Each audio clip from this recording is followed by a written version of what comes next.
தங்கம் தென்னரசு போன்றவர்கள் மோடி தமிழகத்துக்கு வருவது பெருமை தருகிறதுன்னு பேசுற அளவுக்கு காலிலேயே விழுந்துட்டாங்க. இந்த மாற்றம் எப்ப நடந்ததுன்னா இப்ப நடக்கல. திமுக என்பது ஒரு சந்தர்ப்பவாத கட்சிங்க. கருணாநிதி சிலை திறப்பா இருக்கட்டும், அந்த நூற்றாண்டு நாணய வெளியிட்டார் விழாவா இருக்கட்டும், அவருடைய இது பேருனா அந்த நினைவாலயம் திறப்பா இருக்கட்டும், எல்லாத்துக்கும் யாரை கூப்பிட்டாங்க பாத்தீங்களா நீங்க? காங்கிரஸ் தலைவர் ராகுல் காந்தியா, சோனியா காந்தியா? இல்ல, ராஜ்நாத் சிங், கோவிந்த் ஜனாதிபதியா இருந்தப்போ வெங்கையா நாயுடு. இப்ப பாஜக ஆட்களோட அவங்களுக்கு எப்பவுமே கள்ள உறவு உண்டுங்க. சீமான் இப்ப அவரை பொறுத்த வரைக்கும் அவர் ஜெயிக்கணும்னு நினைக்கிற மாதிரி தெரியல, ஆட்சி அதிகாரத்தை பிடிக்கணும்னு எண்ணம் இருக்கிற மாதிரி தெரியல. அவரு ஒரு வீலர் டீலர் மாதிரி பேரங்கள் பேசிக்கொண்டு எந்த கட்சி ஜெயிக்க கூடாது, எந்த கட்சி ஜெயிக்கணும் அப்படின்னு தன்னுடைய ஆதரவை பயன்படுத்தக்கூடிய ஒரு அரசியல் வியாபாரியாகத்தான் சீமான் மாறி போயிருக்கிறார். கம்யூனிஸ்ட் கட்சிகளை போல சித்தாந்த பலம், சிறந்த சித்தாந்த கொள்கை உள்ள கட்சி ஏதாவது இருக்காங்க? யோசிச்சு பாருங்க. இப்ப சித்தாந்தம் ஜெயிக்க வச்சிருமா? தத்துவங்கள் ஜெயிக்க வச்சிருமா? இன்னைக்கு கம்யூனிஸ்ட் கட்சிகள் எங்க இருக்காங்க? கழுதை தேர்ந்து கட்டெருமான மாதிரி கேரளா சின்ன மாநிலம், அதுலதான் இருக்காங்க.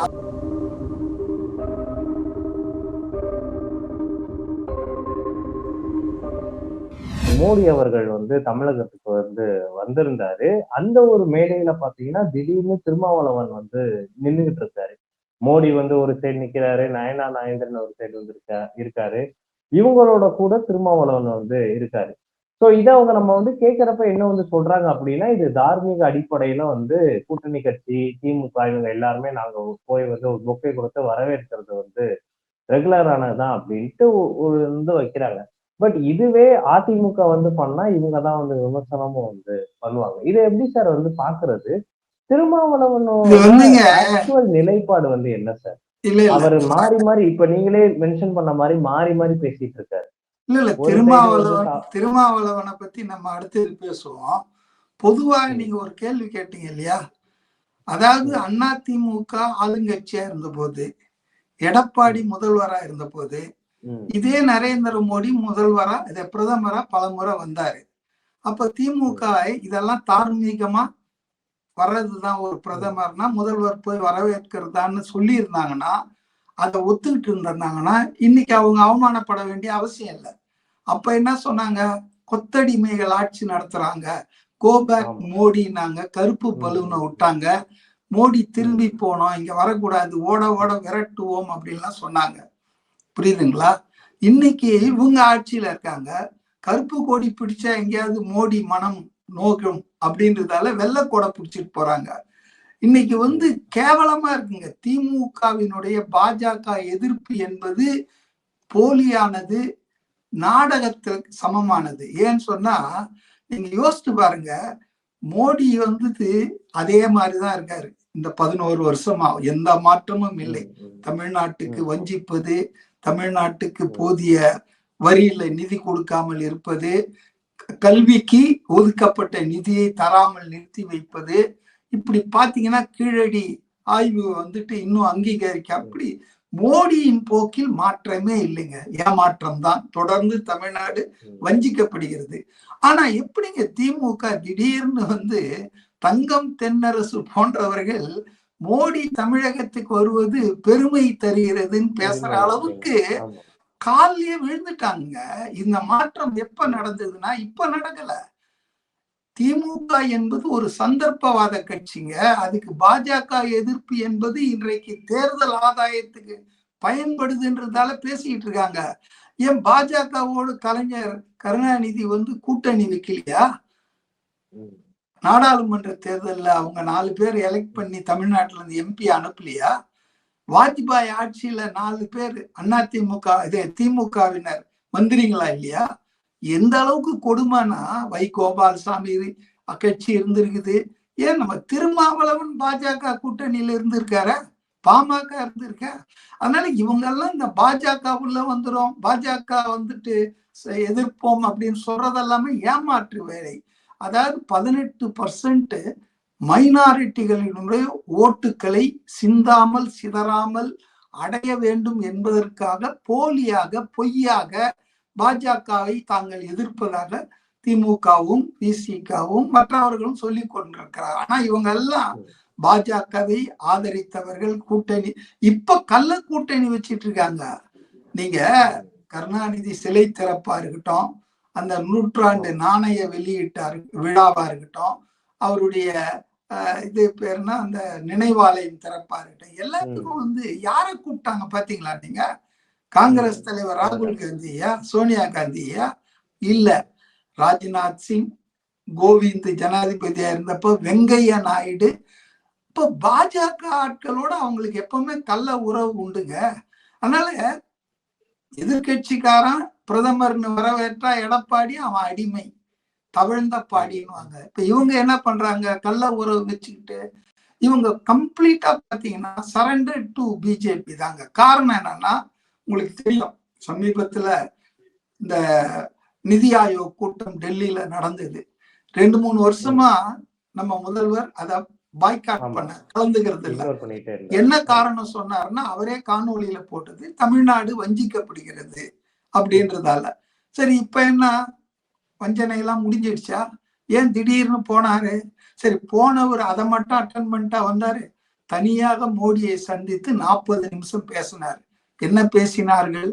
தனியாக RSS தலைவர்களை சந்தித்து பேசினார்கள். எல்லாம் எதுக்குன்னா, டாஸ்மாக்ல சிக்கிட்டாங்க, கடுமையா சிக்கி இருக்காங்க. அதுல உதயநிதி ஸ்டாலின் வீட்டு வரைக்கும் அந்த விசாரணை போகுது. அப்ப அதுல இருந்து கைதுல இருந்து தப்பிக்கணும், ஊழல் புகார்ல இருந்து மந்திரிகள்லாம் தப்பிக்கணும்ன்றதுக்காக பேக்டோர்ல போயிட்டு பிஜேபியும் RSS அணைத்து கொள்பவர்கள். அதனாலதான் இன்னைக்கு தென்னரசு சொல்ற, தங்கம் தென்னரசு பெருமை.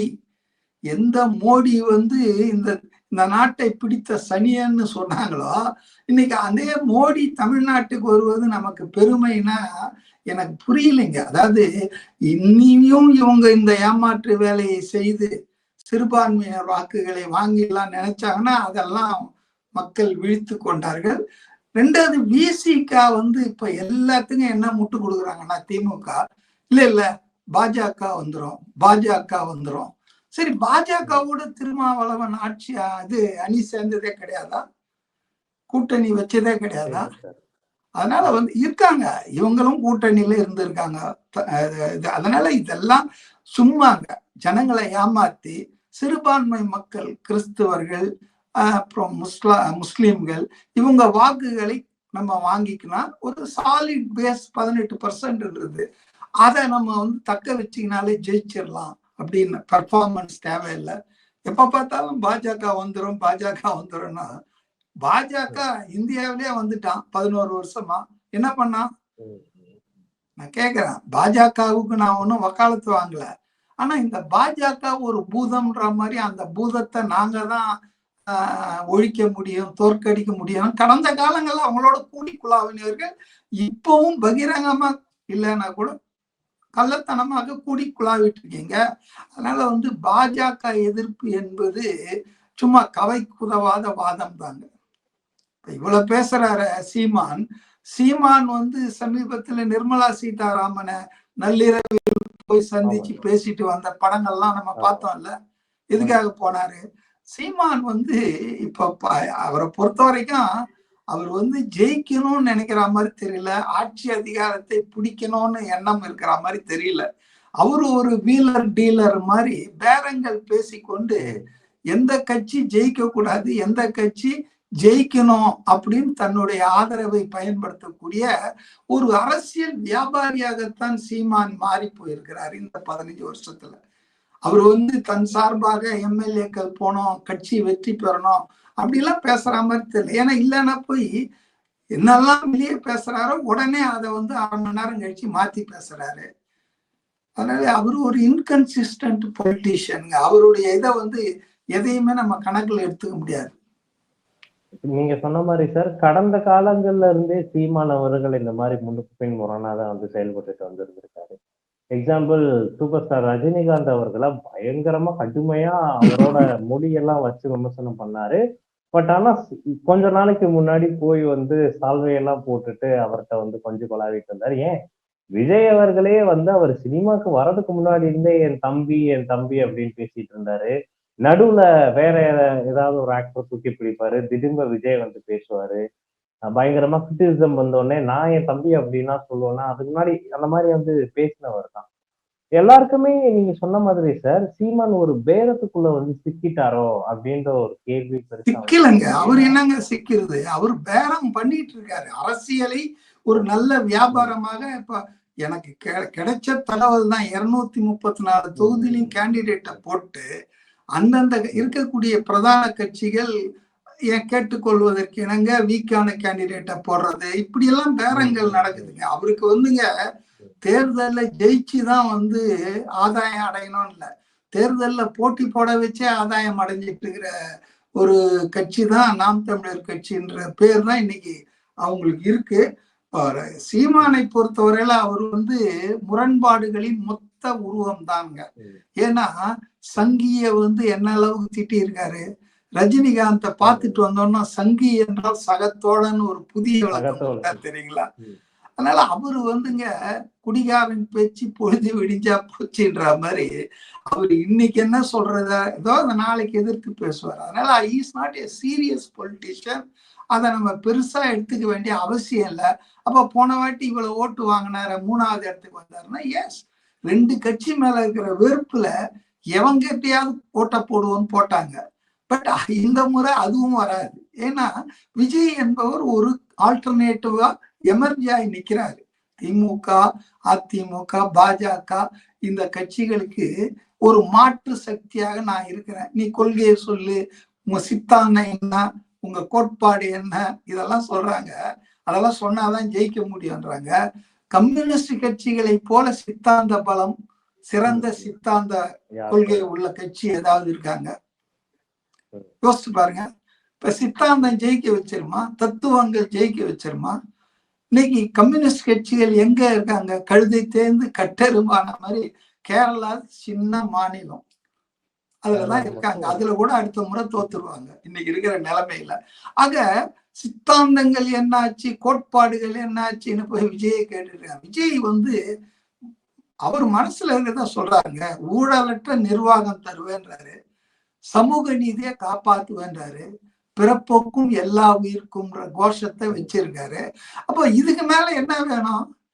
ஊழல் ஒழிஞ்சாலே போதுங்க. ஊழல் மலிஞ்சு இன்னைக்கு நாட்டு மக்கள் வந்து டாஸ்மாக்ல மட்டும் 39,000 கோடி ஊழல் நடந்திருக்குதுன்னு சொல்றாரு உள்துறை அமைச்சர் அமித்ஷா. ஒரு சிஎம்டிஎல் எவ்வளோ, மணல் கொள்ளை, கனிம வள கொள்ளை, இதை பத்தி எல்லாம் பேச மாட்டான்றாரு சீமான். அதை பார்த்தீங்களா நீங்க? அதனால வந்துங்க சீமான் வந்து அரசியல் வந்து வியாபாரமா மாத்திட்டாருன்னு தான் நான் நினைக்கிறேன். பட் அவருக்கு மக்கள் நல்ல தீர்ப்பு கொடுப்பாங்க பாருங்க 2026ல. அவர் இப்படியே வசனம் பேசிட்டு எதுகை மோனையில எடுத்து இது பண்ணிட்டு அவர் அரசியலை நடத்த முடியாதுங்க. You have to do something, perform பண்ணும். என்ன அவர் பர்ஃபார்ம் பண்ணியிருக்காரு கொஞ்சம் யோசிச்சு பாருங்க.